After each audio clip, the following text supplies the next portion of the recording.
Diving stop to his right, J.P. Crawford, the throw to first, and he got him. Holy smokes, what a play by Crawford. Strike three call, got him. Out to center again. Keep carrying, baby, keep carrying. Goodbye, baseball. The world has got to take notice of this Mariners ball club.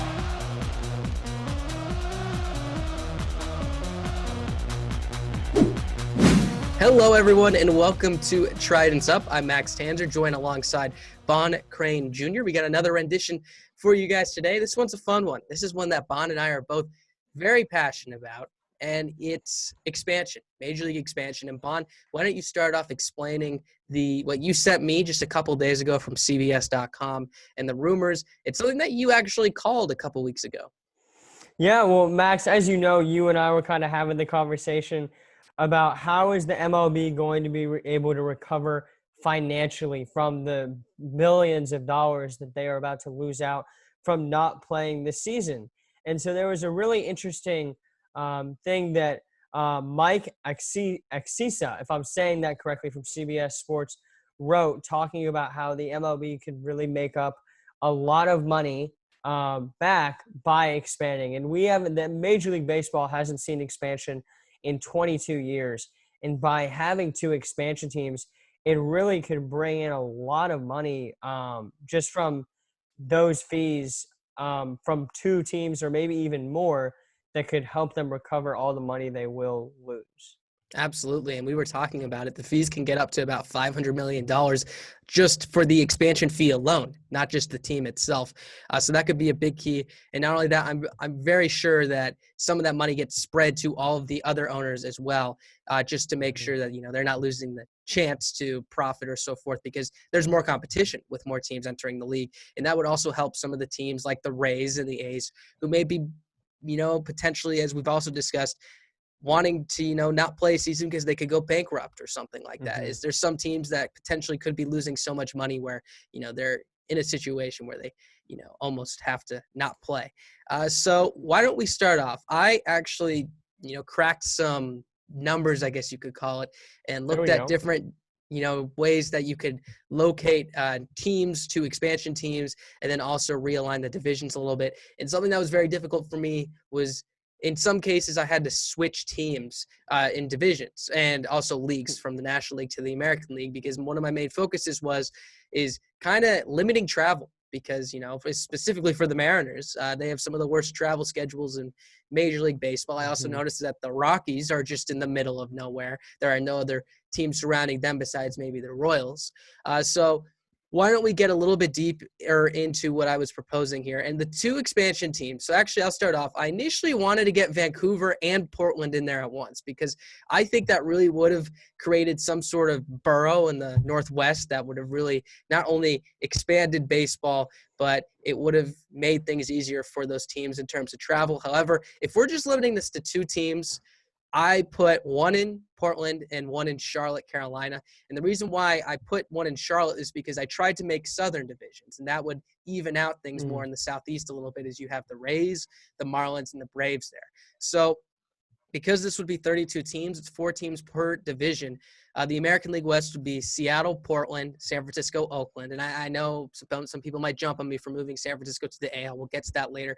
The real only other difference is we could put San Francisco, or we could put Anaheim in the American League West and move San Francisco back to the National League West. It's just, if you want to save travel, it would make more sense to put San Francisco there, but it's not too much of a difference to put the Angels there. AL Central, Minnesota, White Sox, Milwaukee, Cleveland. NL West, Arizona, Dodgers, San Diego, and then the Angels. As I said, you could potentially move the Giants back. NL Central, Cubs, Tigers, Reds, Cardinals. AL South would be Houston, Texas, Kansas City, Colorado. AL East would be New York, Yankees, Boston, Baltimore, Toronto. And the NL South would be Atlanta, Tampa, Miami, Charlotte. And the NL East would be the Mets, Pittsburgh, Philadelphia, and Washington. And overall, this turns the average current maximum distance per division from 1,089 miles to 665 miles. So I think that is a big difference. It would probably expand a little bit if you put the Angels in the American League West and the Giants in the NL West, but I know that was a lot to grasp right there, but what are your initial thoughts on that? Yeah, I mean, I think it makes a lot of sense. Just that realignment and trying to minimize travel time, and obviously, I think that Portland is the number one destination for an expansion team, just because Absolutely. of that huge gap that is in the Pacific Northwest. Um, but overall, I think it makes a lot of sense too. I mean, Charlotte is a sports hub for every other of the professional sports leagues minus baseball. So that's still an area that they really haven't reached out yet. I think something though that could be interesting is how would a team in Charlotte compete with Braves country? Because the Braves really run that area. They run the South, starting from probably Southern Virginia, going to North Carolina, South Carolina, Georgia, and probably all the way through Louisiana. No doubt And so about it'll that, be especially given that, if you grow up a Braves fan, you might be a little bit more hesitant to moving to Charlotte or moving mhm. your teams to Charlotte, which is something to definitely keep in mind. I also considered Albuquerque, New Mexico, but I didn't think that was big enough of a market. And also New Orleans, which I think would be Yeah. another one that you could switch Charlotte with. It would also be in the South and you could play it there as well. So I think you would definitely have to explore some stuff. And you're right about the Braves, but we'll see. And, I would be curious to see how many teams, for example, with the Nationals and the Orioles, you would have to assume when Montreal moved to DC that all of DC was rooting for the Orioles, but it still Mhm. worked out for them. And I would even argue that that's a closer bunch together with Maryland and DC. But I don't know. Yeah, It's absolutely. difficult.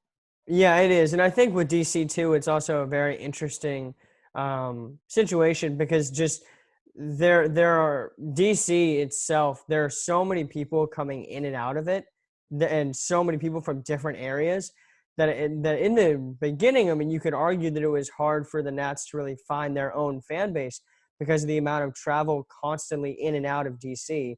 And instead, they're really representing, I'd say the DC, Virginia area. Yeah. And couldn't we argue at the same time that if you were to add a team in Portland or even Vancouver, the majority of those teams would be Mariners or Blue Jays fans, right? Or excuse me, the Right. majority of fans would be fans of the Blue Jays or the Mariners. Absolutely. So I think that may be something you face generally with any sort of expansion team, but it it is something definitely to keep in mind. And another thing too is like when you're relocating teams, you have to think about the markets that you're sacrificing. For example, I have another example of this where I would relocate the A's to Portland, and then we would expand in Vancouver, and then that would send the Giants back to the National League West, fix that deal, and then Charlotte is also expanded in the South.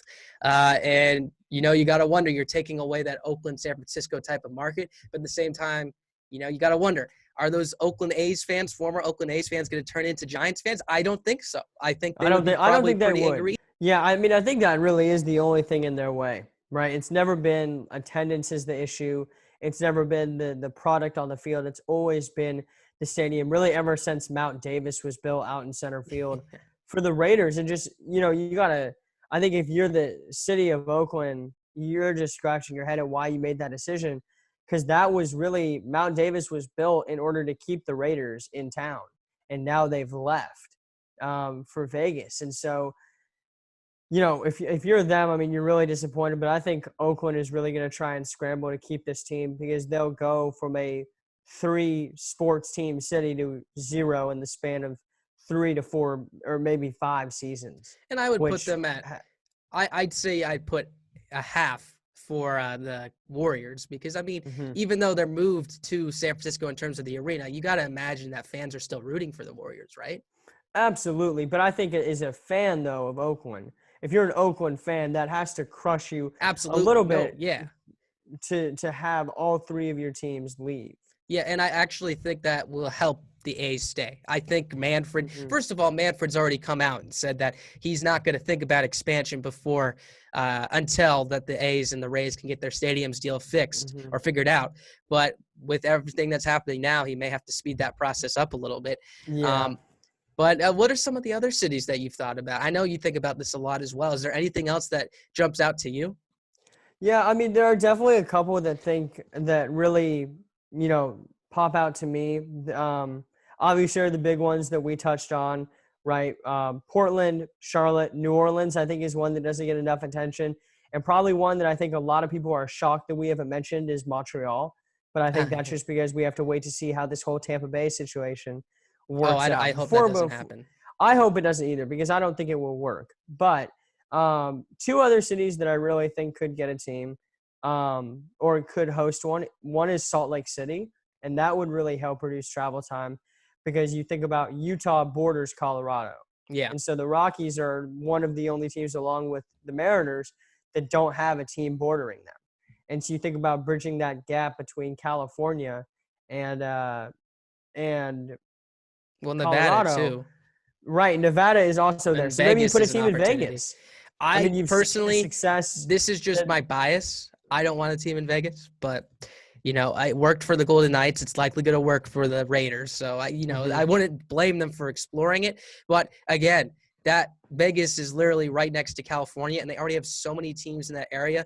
And again, I guess you're right. They would be getting closer to Colorado, but I think it would make more sense to add in Portland before you go to Vegas, because that would fill that gap. And I don't know if a lot of people would agree with me, and I don't know if you do either, about the travel, but I almost think that should be a priority for baseball because of the amount of games you play. In the NFL, you can get away with it because they can travel on a Wednesday or a Thursday night, get there, adjust for the times, for the time change, and then rest a little bit, practice, and then they're ready for Sunday or whatever, Thursday night or Monday night. But in Major League Baseball, you're playing a game on Wednesday afternoon, and then you'll fly at like 5 p.m., go from Seattle to potentially Tampa Bay, land there at 3 in the morning, then have to play a game at 7 o'clock that night. Right. That is not a good thing. And obviously you can't avoid that, but if you had more teams in the Southeast, the Mariners could knock out and go Charlotte, Tampa Bay, and then fly back or something like that. Then they're done for that area for the whole season. Or if you're Tampa Bay, you play Seattle and Portland, and then you get those two knocked out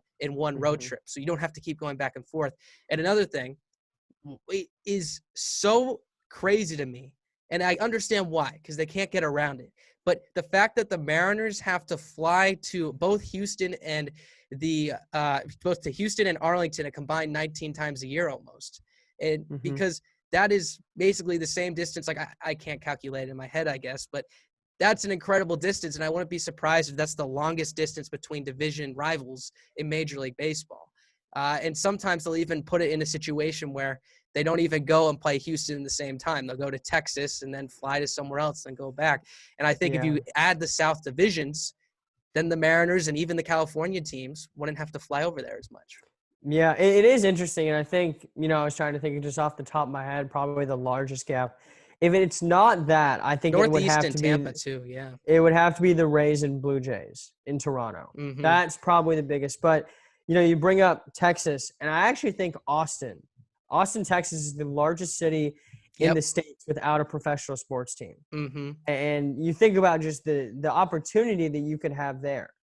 Obviously, it's just, do you want 3 Texas teams? And I don't know if that necessarily would be ideal because they're very close together. I was looking at the map, and it's like if Austin borderlined New Mexico, then I actually think that would work better because then you'd be adding to that market. And don't get me wrong, there's definitely New Mexico baseball fans in New Mexico, but I think because they're so close together that it almost defeats the entire purpose.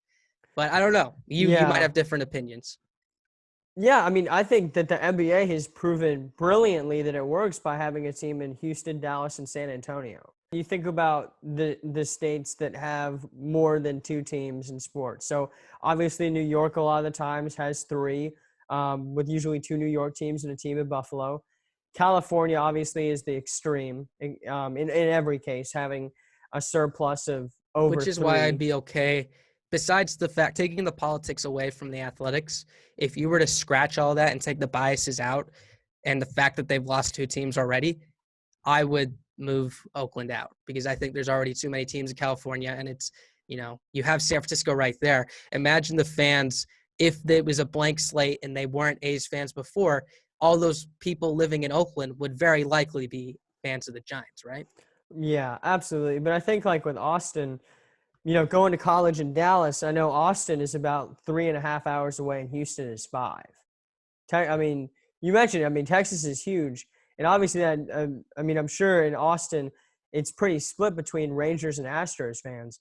But I think just like with the population that's there, I think that you could easily plug a team in there. And the MLS is experimenting with that right now. Whenever the season is able to resume, and I believe it's their next one that starts Austin has a soccer team in the MLS. And so it's almost like they're going to be the trial run, I think, for pro sports to see how they're able to hold up as a Yeah. franchise. And I think in terms of money and the biggest market, as you said, it's the biggest market without a sports team. I think it's definitely up there. It's just the one thing, as I said, to reiterate, is that it doesn't help the travel at all, I guess, because it's all like bundled up in one place. And then you have all the other ones in the Southeast, and then you have everyone in the Southwest. And then you have like Colorado up here, Kansas City, Missouri, Kansas City and St. Louis up there. And I think the goal should be to try and expand it just a little bit more. Obviously, you don't need to go to the middle of Montana, but well, I think anyone, that really follows expansion closely knows that Portland and Charlotte are the top markets. Yeah. And I would be the one to first say that, right? I think that go on. It's a no-brainer. It's a no-brainer to go to those two, but I think when you're looking down the road and other cities that would be viable, right? You think about Austin, you could almost do a division realignment where you move the Diamondbacks into the same division as the three Texas teams. Yeah, right? You could even sneak Colorado really in there. It's just, that'd be interesting. Let's think about this. So if you move the Diamondback, you have Diamondbacks, Austin, Rangers, and then Houston. Astros. And then if that's your Southwest division, then you can have a Southeast division, which would be in the NL maybe, while the Southwest is in the AL. And you would have, Atlanta, Charlotte, if it expands there. And then Miami. Tampa, Miami. Yeah, so if you expand it to Charlotte and Austin, that would work as well. It just doesn't help that if you're not doing Portland, and it just doesn't help the Northwest case. But, it does help in that factor. So, yeah, there's definitely different ways you could go with it. Yeah, and I think what's going to be interesting is that, at this point in time, the MLB is not looking to make it. Unfortunately, I think they should. Their goal isn't to make it the most travel friendly. Yeah. They're trying to bring in the most money right now. Exactly, and no doubt about that. I'm just saying, what I think they could really improve on is the travel. And it seems that everyone is bundled in the Northeast for obvious reasons, because that's where everything starts, and then they expand it to the West. And I think that's something that they can improve on.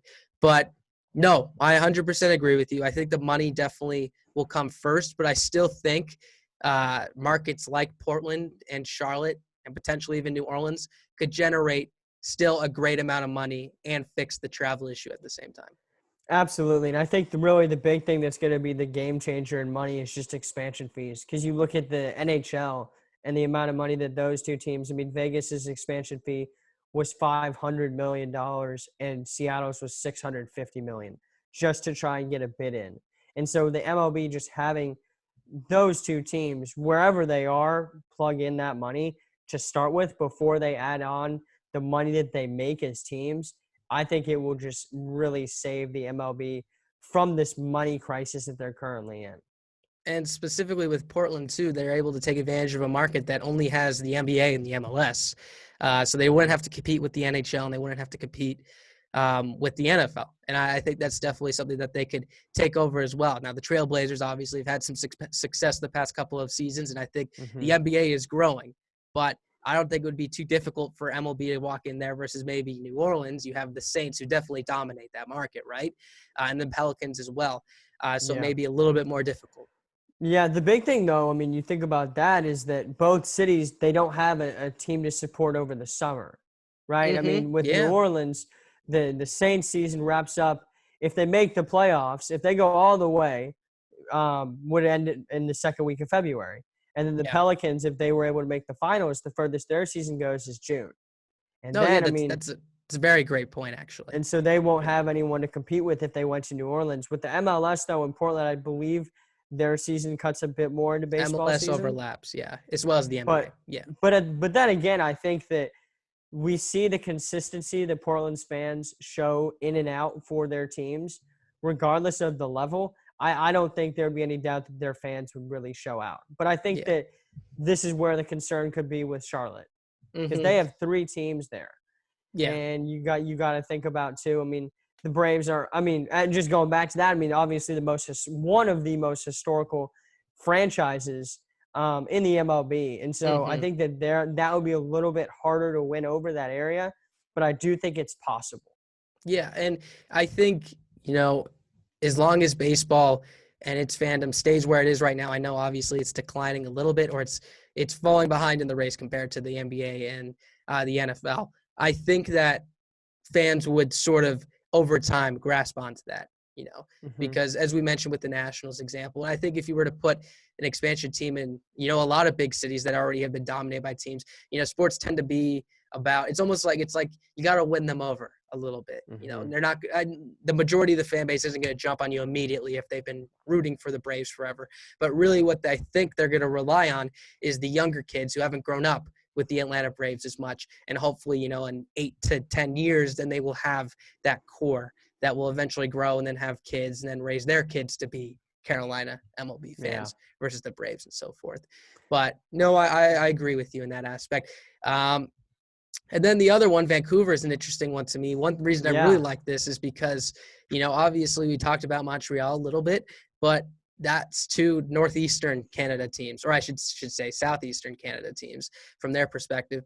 But if you bring Vancouver in, you have a West Coast team and an East Coast team, and I think that would even it out a little more, as then Hmm. all of a sudden these fans in Vancouver and so forth and BC don't have to root for a team that's all the way across the country for them, and would have that team. And it would also create a very nice three-headed monster sort of rivalry in the Pacific Northwest. Yeah, and we've seen it work too in the MLS with the Vancouver Whitecaps, the Sounders, and the Timbers, and just the rivalry that is currently in place. Obviously, they play for the Cascade Cup, which is huge. I mean, fans go Mhm. wild about it, and so I think that the MLS has proven that a franchise can exist in Vancouver. Obviously, the Canucks are the big time team there, but they play in the winter, and so I think that it'd be a wonderful opportunity just for the MLB to test a little bit of the international waters and see what a team just north of the border would look like again. If they were to go international, I think that would be the best spot. Now, Montreal, you could argue, has a stadium built still. So you could put it there and it wouldn't Hmm. be as difficult versus in Vancouver, you may have to. Another thing we didn't even talk about was, like, for example, I believe Portland has a minor league team, and I know for a fact Las Vegas does. What do you do Hmm. with those stadiums? You can't necessarily build off of it, and the team can't necessarily leave immediately. So is that just going to be standing there, and kind of rotting, and, no one's doing anything? Or are they going to be getting less fans because there's an MLB team now in the same exact city, if you were to put it in Vegas per se? And that's something I think that will go into that decision as well.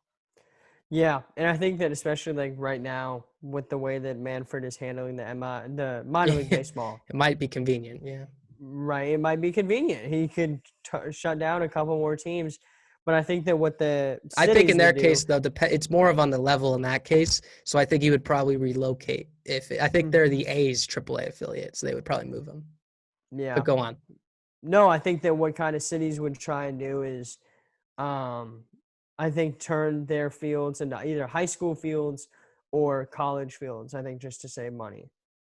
Yeah. No, and I think they would, in the grand scheme of things, though, would lose money just because, there's not going to be the Oh, same sort of absolutely. revenue generated. I don't think the minor league teams would stay. They would have to Yeah. relocate. And but at the same time, they may profit because you're going to make a ton of more money from an MLB team coming Hmm. over there. Yeah. So, what are your thoughts? I think that if they do expand, I think that realigning the leagues and the divisions is inevitable, and because of Yeah. that, I think this is a perfect opportunity to integrate the universal DH. One, I don't even know your thoughts on it, and two, do you think it would be necessary in this case? I don't think it would be necessary per se, just because I don't think it's a like, oh, we expanded now, like we have to implement it. Well, But what I I'm think saying is that I think the MLB will view it as very opportunistic, and because well, they'll have that opportunity, they're gonna pounce on it to make the shift over. Well, what I was saying is that the reason why they might have to do it is because, let's say you move the Giants to the, or let's say it another way. If you move the Angels to the National League, you wouldn't, you're taking an American League team and all of a sudden throwing them into a National League thing right under the bus. Now, you could argue that they did that to the Astros basically, but I believe they gave them some more years to prepare for that. So I think it would make more sense, because if you're a National League team going to the American League, it's quite an easy adjustment. because you take a guy from your bench and put him in the DH spot. But if you're breeding all these pitchers up and they've never faced, live pitching, a bit in the National League case before, you all of a sudden have 5 starters potentially, or, 6 or 7 pitchers overall on your roster that have never played in the National League environment before. Then again, the counter to that is that's baseball. And when you trade players, they're going to have, if you trade a player from the American League to the National League, they're going to have to learn right in the middle of the season as well. Yeah. But I think it would make sense to just do universal DH at that point, But what are your thoughts on the universal DH? I think it's fine. I mean, I don't think it changes the game too much. It's just one small difference, and some people just like the pride that comes with either not having the DH or having the DH. But at the end of the day, I don't think it'll make too big of a difference to the game. I think it'll just bring up the offensive numbers even more, which the MLB is always looking to improve on. Yeah, and I think just from an entertainment standpoint and also making the game more attractive to younger viewers, imagine, turning on a playoff game on TV and you see, I don't know, give me any pitcher,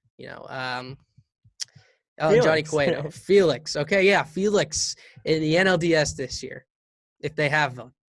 If they have one, watch him. Just imagine a kid who's never watched baseball before. Just see Felix standing there with the bat on his shoulders, watch 3 fastballs right down the middle, go by him.